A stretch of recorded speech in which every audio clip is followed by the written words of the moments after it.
여러분 위드 코로나 이런 말 했었잖아요.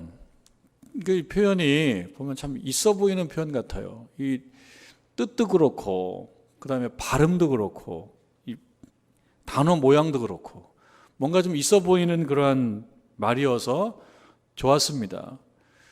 코로나와 함께 그러니까 코로나가 좀 친근해지는 오해도 하게 만드는 그런 표현이에요. 어쨌든 나쁘지 않은 표현이었고 좀 뭔가 있어 보이는 그럴듯한 표현이어서 기대를 했는데 유감스럽게도 우리 다시 거리두기 해야 되는 그런 상황이 되었습니다. 여러 언론 기사들을 보니까 이런 관련된 기사를 내보내고 있는데 그 중에 한 대목은 미국 제약회사인 화이자에서 코로나19 유행이 코로나19라고 하면 2019년도에 시작된 건데요. 2021년도를 넘어가고 2022년도 이제 곧 2022년도인데 2022년도를 넘어가고 2024년까지 계속될 것 같다라고 하는 좀 우울한 전망을 내놓았습니다. 그래서 코로나 거기에 좀 이 녀석이라는 말을 좀 붙여줘야 될 것 같아요. 코로나 이 녀석 참 지겹다 그런 생각 하게 됩니다. 그러면서 뭐 누구나 그런 생각도 할 텐데요. 우리 인간은 다른 행성에 탐사선을 보낼 만큼 대단한 존재이어서 인류에 대한 자부심을 갖게 되기도 했었는데 또 한편으로는 눈에 보이지도 않는 이 작은 이게 생물인지 미생물인지도 잘 모르겠는 이 바이러스 이 앞에서 한없이 또 작아지기도 하는 매우 이율배반적인 존재가 바로 인간이다 이런 생각을 하게 됩니다. 한편으로는 대단하고 뛰어나고 우수하지만 한편으로는 매우 연약한 존재인 것입니다. 우리가 이러한 현 주소를 잘 인정할 필요도 있다 그런 생각을 하게 됩니다. 그래서 이 코로나가 이 녀석이라고 부를 정도로 좀 지긋지긋한 건 사실인데 역설적으로 그 안에서 우리가 하나님 앞에 작은 존재이기 때문에 하나님의 은혜를 구할 수밖에 없다라고 하는 그러한 너무나 당연한 사실을 그러나 잊고 사는 사실을 다시 한번 생각하게 만들어주는 계기로 우리는 좀 삼을 필요가 있겠다 그런 생각을 하게 됩니다. 여러분 우리가 모두가 그렇듯이 우리 교회도 코로나 종식 기다리고 있습니다. 간밤에 눈이 와서 교회 올라오기 힘들어 우리가 오늘 같은 날에는 영상으로 예배를 드리고자 하는 마음도 드는 것도 사실이지만 그러나 코로나 이 녀석 아직 너무나 강하기 때문에 또 그런 것도 있어서 우리가 한 마음으로 코로나 종식을 기다리고 있는 것입니다. 헨리 나우엔이 이렇게 말했습니다. 능동적인 기다림은 신앙인의 기본이다. 기다림이라고 하는 것은 신앙인의 기본이다. 기다림이라고 하는 건 다 채워지지 않아서 생기는 그런 태도인 거잖아요. 신앙인들은 아직은 다 채워지지 않은 그 뭔가 갈급함을 느끼는 존재다라고 하는 뜻인 것 같습니다. 또한 우리가 미래를 통제하는 것을 포기하고 하나님께서 우리의 삶을 주관하시도록 주권을 올려드리는 것이 신앙생활의 근간이다. 이렇게 이야기를 하였습니다. 우리가 미래를 다 통제할 수 없다라고 하는 것도 뼈저리게 느끼고 있는 사실입니다. 다 할 수 있을 것 같은데 때때로는 자신도 있는데 나 자신은 물론이요. 공동체와 국가 전체와 인류 전체에 있어서도 우리가 우리의 미래를 다 통제할 수 없는 그런 작은 존재이다. 이 사실을 알고 하나님께 그러한 주권을 올려드리는 것이 우리들의 올바른 자세이다. 그런 것을 생각해 보게 되는 것입니다. 그렇기 때문에 신자된 우리들은 코로나 종식을 포함해서 인생의 바이러스, 신앙의 바이러스 종식을 기다려야 되는데 어떻게 기다려야 될 것이냐? 하나님 앞에 우리들의 삶을 주관하시도록 하나님께 주권을 올려드리는 겸손한 마음으로 하나님을 기다리고 주의 은혜를 기다려야 되겠다. 이 대림절 기간은 바로 그런 기간이다라고 하는 것입니다. 사도 바울이 고린도 교인들, 아니 우리 모두에 대해서 얘기합니다. 한편으로는 매우 풍족하다라고 하는 것입니다. 사도 바울이 고린도 교회 교인들을 볼 때 풍족하다는 것을 인정하고 있는 겁니다. 우리들에게도 마찬가지입니다. 우리들도 부족하다 생각하는 면 물론 있지만, 그러나 오늘 이 아침에 이 눈길을 헤치고 하나님께 나올 수 있는 이런 정도의 건강을 갖고 있다 그러면 우리 또한 풍족한 자라 이렇게 말할 수가 있습니다. 그러나 또 한편으로는 부족한 존재이다, 이 사실을 사도 바울은 그 칭찬과 감사 그 이면에 그런 마음을 표현을 하고 있습니다. 여러분 4절 말씀 한번 보실까요? 4절 말씀, 그리스도 예수 안에서 너희에게 주신 하나님의 은혜로 말미암아 내가 너희를 위하여 항상 하나님께 감사한다. 사도 바울이 감사하는데요, 뭘 감사하느냐? 고린도 교회 교인들의 어떤 모습, 어떤 면으로 인하여 하나님께 감사합니다.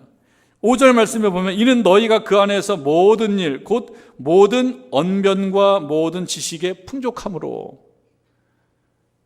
사도 바울이 감사하는 감사 이유입니다. 뭐 때문에 감사하느냐?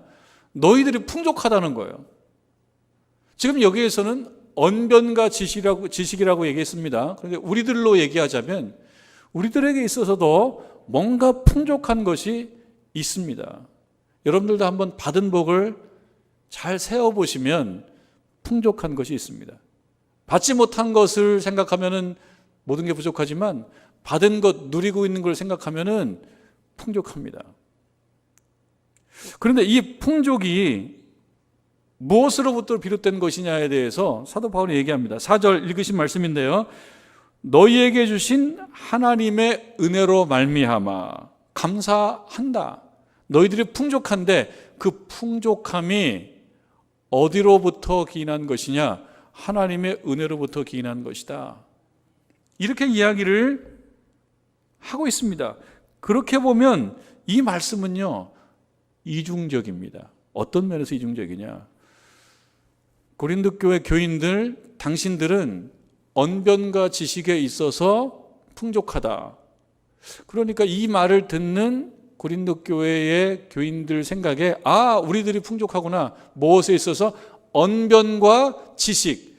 여기서 언변과 지식은 이것도 이제 두 가지 의미가 있을 수 있습니다. 이 그리스 헬라 문화에서 이 고린도 교회가, 고린도라는 지역 자체가 큰 도시거든요. 어찌 보면 대한민국으로 보면 서울, 부산과 같이 큰 도시란 말이에요. 그러니까 그곳에 살면서 그곳에서 교육받고 그곳에서 문화를 누리는 사람들이 쌓아오는 그 교양과 지식이 높아요. 그러니까 언변과 지식이 그런 의미에서 풍족하다라고 볼 수 있고, 또한 동시에 하나님의 복음의 말씀을 전해 듣고 그들 나름대로 신앙생활을 열심히 해서요, 하나님의 은혜가 넘쳐서 영적인 언변과 지식이 풍족하다, 이렇게도 볼 수가 있단 말이죠. 영적인 은사로 인하여 그들의 신령한 언변이 그들에게 주어졌기 때문에 그렇게도 볼 수 있단 말이죠. 이러한 칭찬이에요, 칭찬. 그러니까 이 말을 듣는 고린도 교회 교인들은 흐뭇했을 거예요. 왜? 언변과 지식이 풍족하다. 흐뭇했을 거예요. 우리를 인정해 주는구나.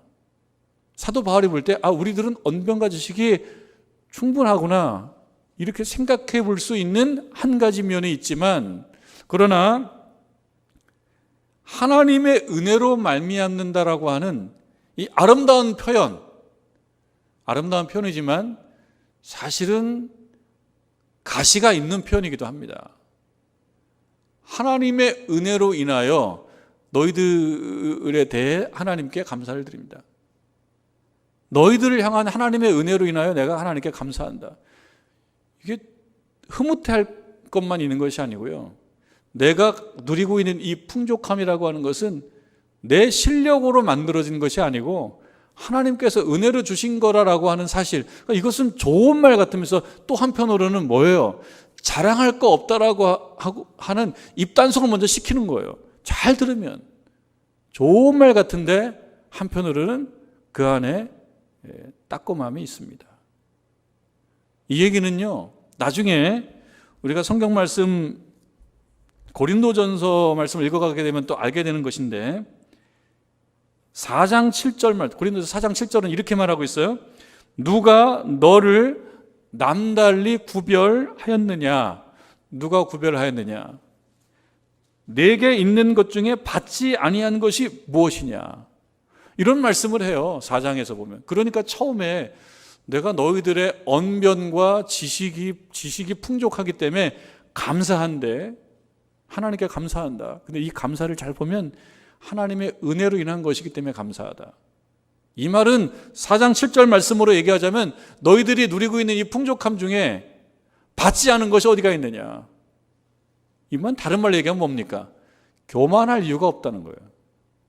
잘난 척을 할 이유가 없다는 거예요. 근데 사실은 고린도 교회는 어떤 문제가 있어요? 분쟁이 있거든요. 그 안에 분쟁이 있어요. 뭐 때문에 분쟁이 있습니까? 내가 받고 내가 행사하는 이러한 언변과 지식이 더 낫다. 이런 생각 때문에 부딪힘이 있단 말이죠. 그러니까 하나님 앞에 은혜로 인하여 감사한다라고 하는 이 말에는 지적과 꾸중도 그 안에 들어가 있고요. 이 말씀이 뒤로 오게 되면 이렇게 표현된다는 거예요. 내가 받았은즉 어찌하여 받지 아니한 것 같이 자랑하느냐. 뒷부분에는 이 칭찬이 나오는 거예요. 그러니까 이 앞에 나오는 고린도전서 1장의 이 감사와 칭찬은 뒤에 나오는 꾸중을 위한 서론 역할도 하고 있습니다. 물론 꾸중만 있는 건 아니죠. 이들에게 정말로 언변과 지식이 풍족하고 풍성하다라고 하는 그런 칭찬도 있지만 이거 잘못 사용하면 안 된다라고 하는 것입니다. 이 말은요, 결국 은혜로 인한 풍족한 언변과 지식이 선한 결과로 나타나지 않으면 이건 뭐가 된다는 겁니까? 영적 교만이 된다. 이러한 우려도 그 안에 담겨져 있습니다.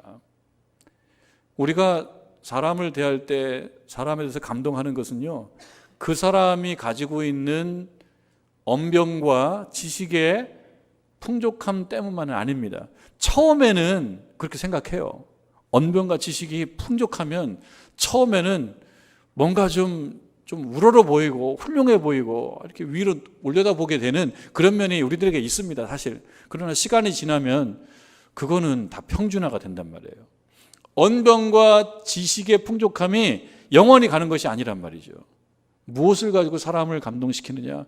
그 사람을 통해서 감동시키는 거예요. 언변과 지식이 아니라 언변과 지식의 풍족함으로 나타내는 결과를 보고 감동하는 거지, 언변과 지식의 풍족함만 갖고 감동하는 것이 아니다. 그런데 자칫 잘못하면 이 언변과 지식의 풍족함이 나의 능력으로부터 기인한, 내 실력으로부터 기인한 것이라고 생각하며 이걸 가지고 분쟁이 되고 자랑이 되고 영적 교만이 되더라라고 하는 것입니다. 고린도 교인들이 소유하고 있는 말과 지식의 능력이 어떤 성격이든 간에 이 언변과 지식의 풍족함은요, 결국 그리스도의 증거를 확증하기 위한 은사로 사용되어야 되는데 그렇지 않게 되면 이것이 오히려 올무가 될 수가 있다라고 하는 그런 꾸중이 이 안에 담겨져 있습니다. 7절 말씀으로 가겠습니다. 너희가 모든 은사에 부족함이 없이, 똑같이 이어집니다. 똑같은 말씀이에요. 너희가 모든 은사에 부족함이 없이, 부족함이 없다라는 얘기를 또 말하고 있어요. 부족함이 없어요. 그럼 이 얘기를 들으면 부족함이 없기 때문에 이제 다 손을 놓을 수 있으나 부족함이 없다. 그런데 이어집니다. 너희가 모든 은사에 부족함이 없이 우리 주 예수 그리스도의 나타나심을 기다림이라. 이 얘기를 사도 바울이 하고 싶어요. 그러니까 이 말을 잘 들어보면요, 사실은 모순 구조입니다. 모순. 앞뒤가 안 맞는 말이에요. 잘 보면. 왜 안 맞냐? 부족함이 없대요. 너희가 언변과 지식에서 부족함이 없대요. 그리고 모든 은사에 부족함이 없대요. 부족함이 없다라고 하는 것은 뭐예요? 아쉬움이 없는 겁니다. 뭔가 기다릴 필요가 없어요. 기다림이라고 하는 건 뭡니까? 아직 채워지지 않았기 때문이거든요. 기다림이라고 하는 것은요, 나에게 뭔가 부족함이 있기 때문에 갖게 되는 그러한 것이 부족함입니다. 결핍입니다, 부족함은. 그리고 이 말씀 보면 모순인 거예요. 너희들이 모든 은사에 부족함이 없어요. 그런데 뒤에 보면 기다림이라. 너희들은 기다리고 있다. 너희들은 부족함이 없는데 기다리고 있다. 다른 말 얘기하면 또 기다려야 한다. 무엇을 기다려야 되느냐? 우리 주 예수 그리스도의 나타나심. 이것을 기다린다. 이것이 신자에게 요구되는 정상적인 모습이다 이거죠. 모든 것이 풍족하다라고 해서 사실 행복한 것이 아니라 이거죠. 우리가 이 신앙과 믿음의 관점에서만 그런 것이 아니고요. 실제로 우리 인생사에서도 모든 것이 다 풍족하다라고 해서 다 채워진 것이 아닙니다. 모든 것이 풍족하다는 것은요, 그 안에 부족함을 가지고 있을 때 풍족함이 됩니다. 참 모순적인 얘기죠. 제가 이렇게 관심 있게 재미있게 보는 영상 종류가 몇 가지가 있는데 그 중에 하나가 겨울 캠핑이에요. 겨울 캠핑 저는 안 해요. 겨울 캠핑을 저는 하는 사람이 아닌데 겨울 캠핑 하는 거를 보는 거를 또 좋아합니다. 뭔가 의미심장한 느낌을 또 갖게 되기도 해요. 최근에 한 방송사에서 언제 기획한 건지 모르겠습니다만 기획한 겨울 캠핑과 관련된 영상물을 제가 본 적이 있어요. 근데 그 영상의 제목이 겨울이 되면 짐을 싸는 부부 이런 제목이에요. 젊은 부부인데 겨울이 되면 짐을 쌌는데 가만히 보니까 잘 사는 집이에요. 괜찮게 살아요. 자동차도 보니까 좋은 자동차예요. 외제차예요. 어느 날 아침에 이 젊은 부부가 짐을 싸기 시작합니다. 추운 겨울날이에요. 짐을 싸기 시작하는데 몇 시간 짐을 싸요. 그랬더니만 큰 배낭 2개를 싸더라고요. 그리고 그거를 차에다 싣고 우리 교우들과 몇 년 전에 한번 가봤던, 저는 그때 처음 가봤는데 지금은 이 코로나 때문에 못하고 있는데 우리가 제2산악회 이런 거 만들어서 이 산도 가고 그랬거든요. 저 강원도의 선자령이라고 하는 곳에 저는 제2산악회와 함께 처음 한번 가본 적이 있어요. 바람 많이 불더라고요. 바람 많이 부는데요. 이 두 부부가 가는 곳이 그 강원도의 선자령이에요. 선자령. 설악산 그 어떤 자락인데요. 근데 이 영상 속에 이 날씨가 한파특보가 내려져 가지고 그냥 영하 10도. 그러니까 이게 영하 10도인데 산으로 가면 체감온도 영하 30도. 그 영상물을 보니까 차에서 내려서 배낭을 메고 올라가는 중에 그 바람으로 얼굴에 틈이 없이 다 가려야 될 정도로 그 추운. 근데 이 두 부부가 사람도 없는데, 이 부부가 사람도 없는데 뚜벅뚜벅 산을 올라가더라고요. 그럼 저 막 눈이 팍 펼쳐진 곳에 바람은 또 얼마나 부네. 그 바람 부는데 거기다가 텐트를 쳐요. 텐트를 치고 어렵게 텐트를 치고 그 안에 들어가서 설명하자면 긴데 어쨌든 어렵게 해가지고 오트밀 죽을 만들어서 따뜻한 죽을 만들어서 먹는데 먹고 나니까 금방 얼어버려요. 이 그릇이. 그런 정도로 추워요. 거기서 자는 거예요. 거기서. 저는 그걸 보는 거고요. 아내가 출발하기 전에 얘기를 해요. 이 기자에게 얘기합니다. 짐을 싸는 남편을 보면서 저희 신랑이요 저렇게 짐을 싸요. 출발하기 전 얘기예요. 저희 신랑이 저렇게 짐을 싼답니다. 나중에 보니까 77가지, 짐의 종류가 77가지래요. 그래서 하는 말이요, 이민 가는 것처럼 짐을 쌉니다. 이민 가는 것처럼. 아니, 피난 가는 것처럼 짐을 싸요. 그렇게 우스갯소리를 얘기해요. 피난 가는 것처럼 짐을 싸요. 피난 갈 일도 없는데, 살만한데, 자동차도 좋은 차 타는데, 그 등산 장비, 캠핑 장비가 비싸답니다. 저는 안 사봐서 그냥 비싸답니다. 이거지. 그걸 이렇게 싸는 거예요. 보기만 해도 추운 한파특보고 영하 10도, 체감온도 영하 30도, 그렇게 추운 산에서 텐트를 치고 거기서 어렵게 밥을 먹고 그러면서 기자가 묻는 거죠. 왜 가냐 이런 데를. 당신은 왜 가냐. 그때 하는 말입니다. 심신이 안정되는 느낌이 듭니다. 왜 풍족한 데서는 심신이 안정되는 느낌이 없을까요? 여러분도 그런가요? 부족함이 없는데 심신이 안정되는 느낌이 왜 없는가요? 심신이 안정되는 느낌이 없어서 그 바람 불고 눈보라치는 곳을 찾아간단 말이죠. 그러면서 하는 말입니다. 뭔가 다 내려놓는 느낌이 드는 것 같습니다. 이곳에 오면 심신이 안정되는 것 같고 뭔가를 다 내려놓는 것 같은 느낌이 든다는 거예요. 그러면서 막 강풍을 맞으면서 하는 말이에요. 내려가면 또 이 바람이 그리울 것 같습니다. 생각날 것 같습니다. 이 역설을 어떻게 설명해야 되겠습니까? 따뜻하게 편하게 있는 그 풍족함 속에 사람은 만족할 수 없는 것인가? 그렇습니다.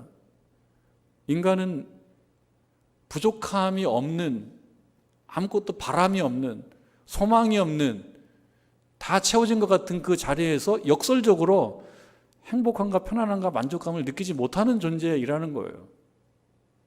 사도 바울이 고린도 교회 교인들에게 하는 말입니다. 풍족하다는 거예요. 여기서는 언변과 지식을 얘기했지만 우리에게 얘기하자 그러면 그저 사는 것이 그냥 살만하다는 거예요. 그러나 그것이 다 행복이 아니다.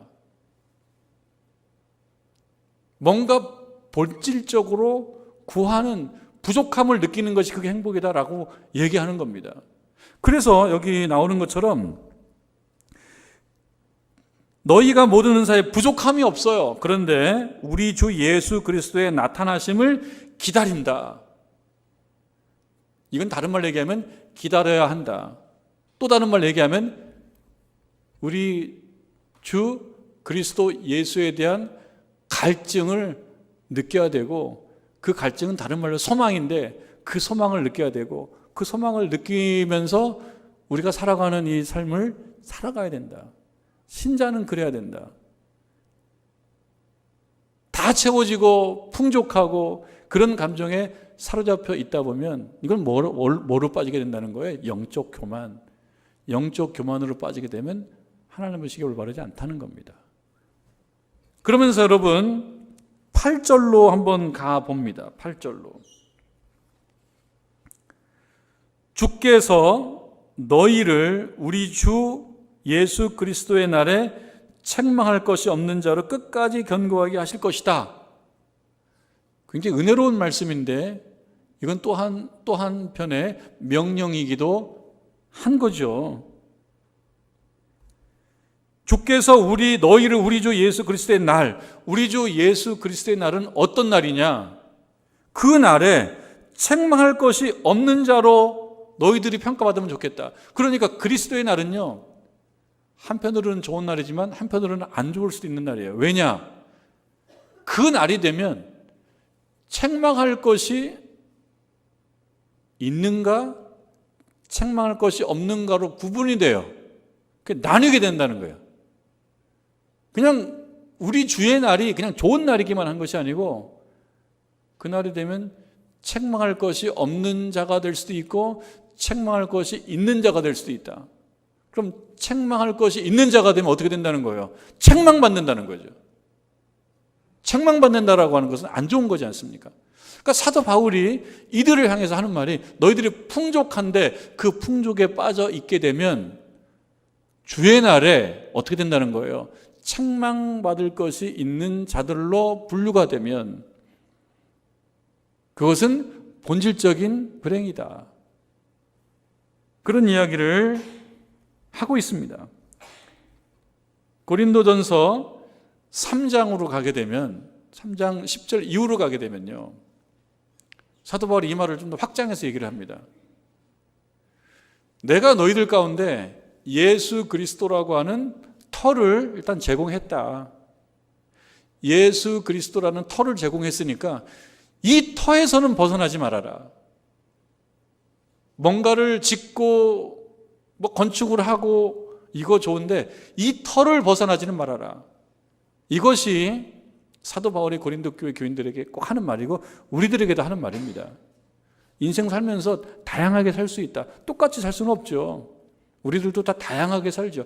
다양하게 사는데 예수 그리스도라고 하는 터를 벗어나지는 말아라.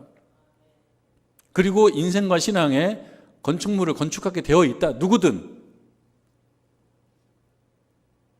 그런데 건축을 할 때 사도 바울이 표현하기로 금이나 은이나 보석으로 건축했으면 좋겠다. 왜냐? 주의 날이 되면, 오늘 1장 8절 말씀의 표현을 빌어서 얘기할 때 우리 주 예수 그리스도의 날이 되면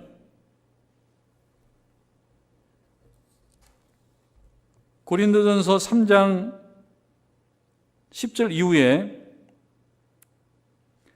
특히 13절에 보면 각 사람의 공적이 나타날 터인데 그 날이 공적을 밝히린 이는 불로 나타내고, 불이라고 하는 이미지를 가지고 그리스도의 날, 예수 그리스도 주의 날에 주께서 책망받을 것이 있나 책망받을 것이 없나를 분류할 건데 불이라고 하는 이미지를 씁니다. 그리고 금이나 은이나 보석 혹은 나무나 풀이나 집과 같은 이미지를 써요. 그 이미지를 사용해서 하는 말이에요.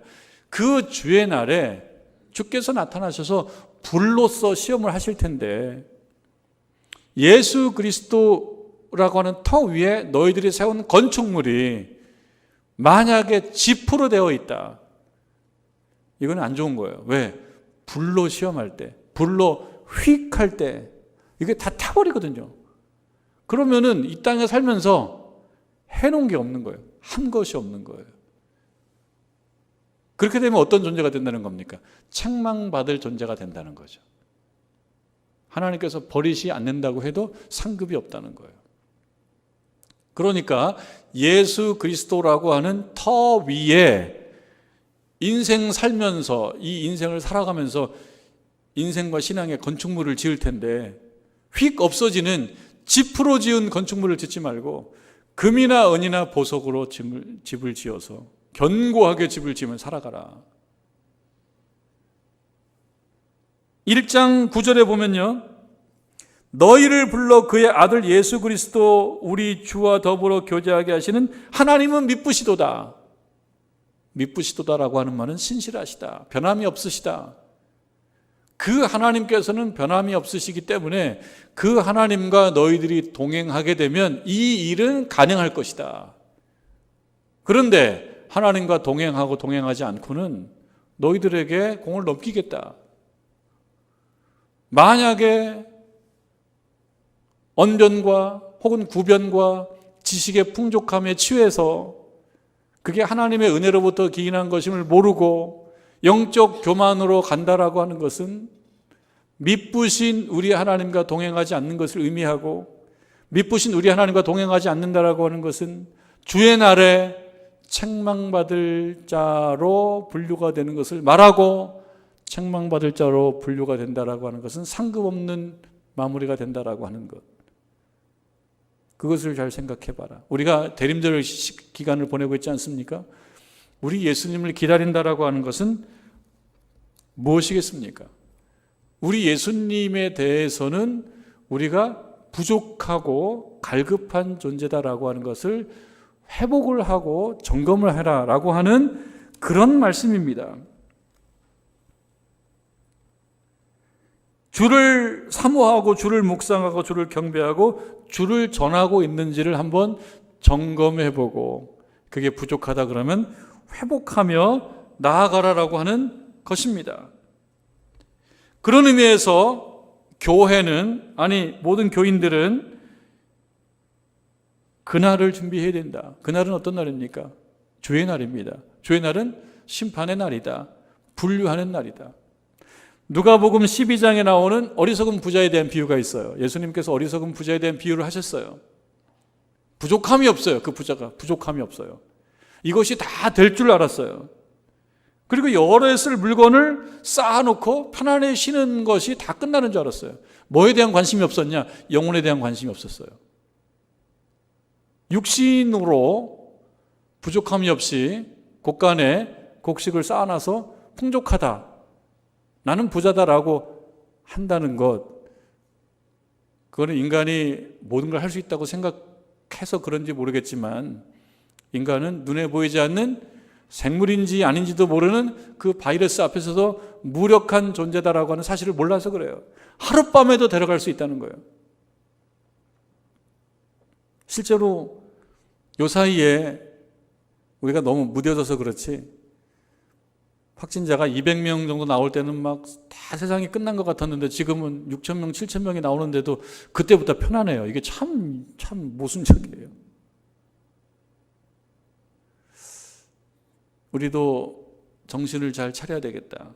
그러니까 코로나에 대해서도 잘 대비를 해야 되겠고, 그러나 잘 대비하는 것이 어떤 것이냐? 건강을 유지하는 것도 대비하는 것이지만, 우리가 하나님 앞에서 하나님의 은혜를 구하지 않으면 안 되는 존재로구나. 이 사실을 이 기간 동안에 깨닫고 배우고 나아가야 된다. 근데 누가복음 12장에 나오는 그 어리석은 부자는 하나님으로부터 은혜가 없으면 안 된다는 사실을 모르고 내가 모든 걸 할 수 있다고 생각했는데 어느 날 바이러스로 하나님 확 데려가시면 아무것도 아님을 몰랐다. 영혼의 준비를 하지 못했다라고 하는 겁니다. 그날을 준비하지 않고 살았다. 그러니까 이 고린도 교회 교인들에게도 당신들이 하나님의 은혜로 모든 논병과 모든 구변과 모든 지식에 풍족한 거 좋다, 이거 감사할 이유지만 그럼에도 불구하고 동시에 우리 주 예수 그리스도를 기다리는 기다림의 삶을 살아야 될 거룩한 의무도 있다는 것을 잘 생각하고 나아가야 된다. 우리 예수님을 기다린다라고 하는 것은 그를 사모하는 거고요. 구체적으로는 예배하는 거예요. 여러분, 이 시대가 참 예배드리기 어려운 시대예요. 이건 타인이 그렇게 강요하기도 하고 스스로 나 자신을 그렇게 얘기도 하게 되는 그런 시대를 살고 있어요. 2022년에도 안 끝난다 그러니까 그냥 정말 위드 코로나예요. 표현은 참 좋아요. 위드 코로나, 발음도 좋고 표현도 좋고 모양도, 활자 모양도 멋있고 절대 멋있는 게 아니에요. 이게 아주 지겨운 녀석이에요. 그러나 이 과정을 지나면서 우리는 부족한 존재이구나. 하나님의 은혜가 아니고서는 다 채워줄 수 없는 존재로구나. 이 사실을 잘 알고 우리 주 예수 그리스도 그 은혜를 간절히 구하며 나아가는 저와 여러분 되기를 주님의 이름으로 축원합니다.